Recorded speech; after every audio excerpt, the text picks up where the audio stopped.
The confession written by Maupassant. Marguerite de Thérèse was dying. Although but 56, she seemed like 75 at least. She panted paler than the sheets, shaken by dreadful shiverings, her face convulsed, her eyes haggard as if she had seen some horrible thing. Her eldest sister, Suzanne, 6 years older, sobbed on her knees beside the bed. A little table drawn close to the couch of the dying woman and covered with a napkin bore 2 lighted candles. The priest being momentarily expected to give extreme unction and the communion, which should be the last. The apartment had that sinister aspect, that air of hopeless farewells which belongs to the chambers of the dying. Medicine bottles stood about on the furniture, linen lay in the corners, pushed aside by foot or broom. The disordered chairs themselves seemed affrighted, as if they had run in all the senses of the word. Death the formidable was there, hidden waiting.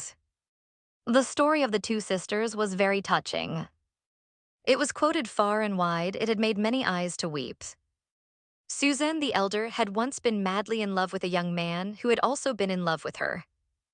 They were engaged and were only waiting the day fixed for the contract when Henry de Lampierre suddenly died. The despair of the young girl was dreadful, and she vowed that she would never marry. She kept her word. She put on widow's weeds, which she never took off. Then her sister, her little sister Marguerite, who was only 12 years old, came one morning to throw herself into the arms of the elder, and said, "Big sister, I do not want thee to be unhappy. I do not want thee to cry all thy lives. I will never leave thee, never, never. I too shall never marry. I shall stay with thee always, always, always."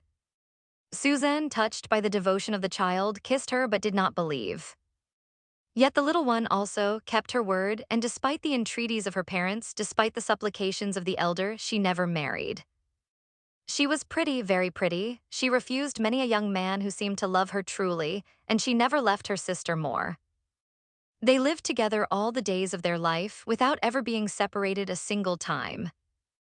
They went side by side, inseparably united. But Marguerite seemed always sad, oppressed, more melancholy than the elder, as though perhaps her sublime sacrifice had broken her spirit. She aged more quickly, had white hair from the age of 30, and often suffering, seemed afflicted by some secret, gnawing trouble. Now she was to be the first to die. Since yesterday, she was no longer able to speak. "Go fetch Monsieur le Curé, the moment has come." And she had remained since then upon her back, shaken with spasms. Her lips agitated as though dreadful words were mounting from her heart without power of issue, her look mad with fear. Terrible to see. Her sister, torn by sorrow, wept wildly, her forehead resting on the edge of the bed, and kept repeating, "Margit, my poor Margit, my little ones." She had always called her little one, just as the younger had always called her big sister. The steps were heard on the stairs. The door opened. A choir boy appeared, followed by an old priest in a surplice. As soon as she perceived him, the dying woman with one shudder sat up, opened her lips, stammered 2 or 3 words, and began to scratch the sheets with her nails as if she had wished to make a hole. The Abbé Simon approached, took her hand, kissed her brow, and with a soft voice, "God pardon thee, my child, have courage, the moment is now come, speak." Then Marguerite, shivering from head to foot, shaking her whole couch with nervous movements, stammered, "Sit down, big sister. Listen." The priest bent down toward Suzanne, who was still flung upon the bed's foot.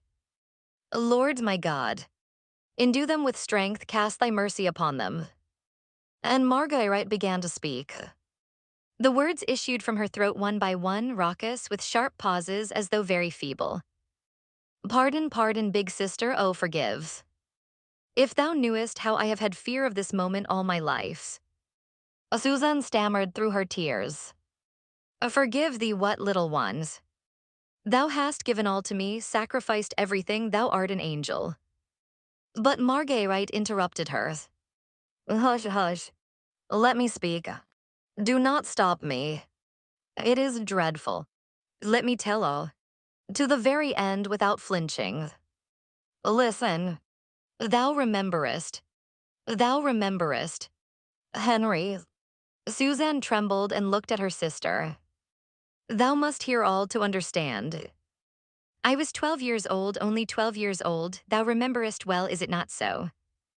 And I was spoiled, I did everything that I liked.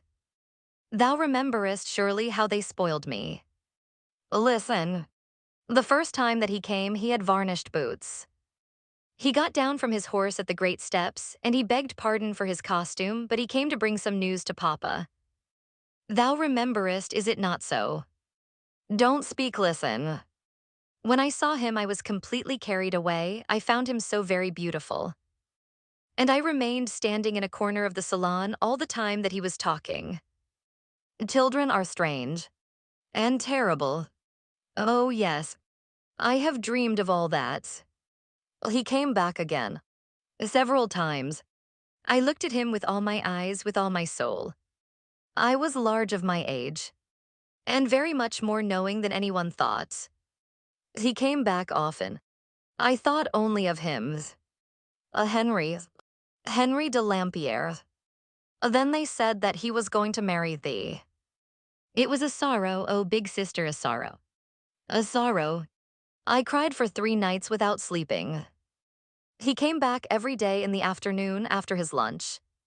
Thou rememberest, is it not so? Say nothing. Listen. Thou madest him cakes which he liked. With meal, with butter and milk. Oh, I know well how. I could make them yet if it were needed.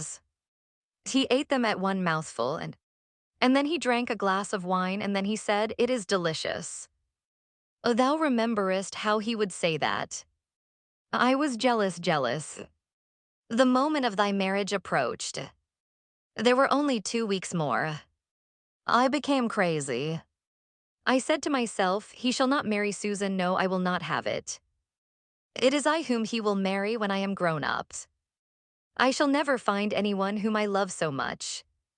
But one night, 10 days before the contract, thou tookest a walk with him in front of the chateau by moonlight.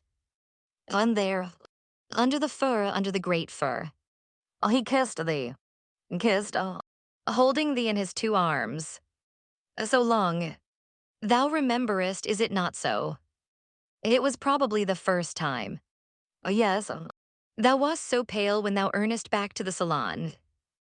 I had seen you two, I was there in the shrubbery. I was angry.